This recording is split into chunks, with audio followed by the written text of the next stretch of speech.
मुस्लिम लड़की के साथ रामचंद्र जी को शादी कर। अब देखिए रामचंद्र जी के राजा ने क्या किया, हम होते तो क्या करते और रामचंद्र जी के राजा उन्होंने क्या किया। अब रामचंद्र जी के राजा ने क्या सोचा कि अगर मैंने ये जगह खाली कर दी और मुगल साम्राज्य आ गया तो क्या होगा, जगन्नाथ जी का मंदिर को तोड़ देंगे भगवान की सेवा। अगर मैं बैठा रहा तो मंदिर को कुछ होने नहीं मिला। तो उन्होंने सोचा कि चलो शादी, लेकिन सोचिए कि मुस्लिम लड़की के शादी करने के बाद वो भी मुस्लिम हो जाएंगे और फिर मंदिर में एंट्री, फिर भी उन्होंने शादी किया। तो जो मैनेजमेंट टेम्पल का मैनेजमेंट था उन्होंने राजा का बहिष्कार कर दिया कि अब आप मुस्लिम हो, आप क्या हो गए, मुस्लिम हो गए, आपने मुस्लिम लड़की से शादी कर दी। अब उनकी तो भावना क्या थी कि ये मंदिर का मैं रक्षा करूँ। और उस समय ऐसा हुआ करता था हर एकादशी को राजा की सुरक्षा बनी रहे, लंबी आयुष्य हो, उनकी सेहत अच्छी रहे, इसके लिए एकादशी को बहुत सारे 5 लोग दान किया करते थे। भगवान की जो सजा है ना वहाँ पर, ऐसा एक रीति रिवाज है वहाँ पर। अब वो लोग मुस्लिम बन गए तो ये सारा सिस्टम बंद हो गया। तो अब क्या हुआ कि पहले तो जब राजा थे तो हर रोज मंदिर में सुबह आते, भगवान का दर्शन करते, भगवान का प्रसाद लेते, जगन्नाथ जी का जो हार है वो पुजारी जगन्नाथ जी को निकाल के राजा को पहनाते।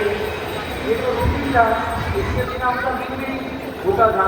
अब तो ये सारा मामला बंद हो गया तो इसके दुखी रहने लगे, उनको कुछ अच्छा नहीं लगता था।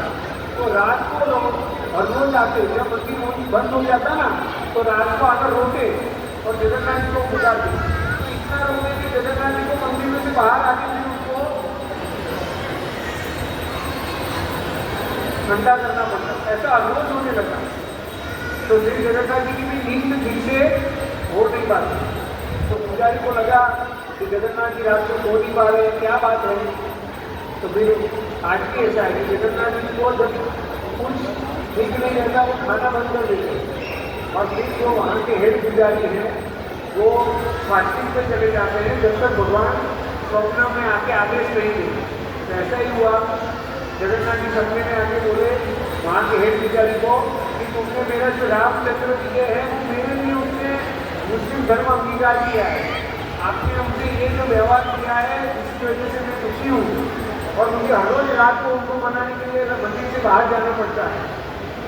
तो आप ऐसा कीजिए कि पति पावन जगन्नाथ जी का स्थापना कीजिए। पति पावन जगन्नाथ यानी जब हम जगन्नाथपुरी में जाते हैं तो जब मंदिर में एंट्री देते हैं श्री द्वार से तो एंट्री में जगन्नाथ विराजमान है, इसको पति पावन जगन्नाथ बोलते हैं। जो लोग अंदर नहीं जा पाते, जो हिंदू नहीं है, जो अंदर नहीं जा पाते, वो बाहर से वो जगन्नाथ जी का दर्शन करते हैं। तो इसी कथा के बाद पति पावन जगन्नाथ जी का स्थापना हुआ, जो एंट्री में देखते ही है, जो अंदर नहीं जा पाते वो बाहर से दर्शन करते हैं। और फिर जो राजा थे उनको एकादशी में उनका फिर से श्लोक दान किया गया।